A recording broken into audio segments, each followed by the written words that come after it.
جمعہ مبارک۔ جب تم کسی میں کوئی عیب دیکھو تو اسے اپنے اندر تلاش کرو، اگر اسے اپنے اندر پاؤ تو اسے نکال دو۔ یہ حقیقی تبلیغ ہے۔ جو تم سے نہیں ہو رہا اسے اللہ کے حوالے کر دو، پھر دیکھو کیا ہوتا ہے۔ اللہ اسی کو وسیلہ بنا دے گا جو تمہاری راہ میں رکاوٹ ہے۔ حالات اگر برے ہوں تو یقین رکھنا چاہیے، کیونکہ خدا جب کچھ لیتا ہے تو اس سے بڑھ کر نوازتا ہے۔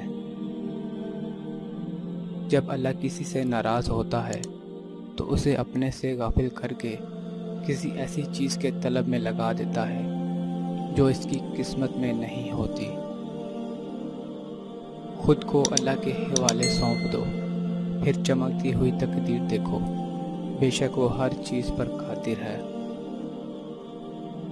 رب کے عشق میں ایک مقام وہ بھی آتا ہے کہ دعا تو دور کی بات ہے، انسان صرف سوچتا ہے اور رب نواز دیتا ہے۔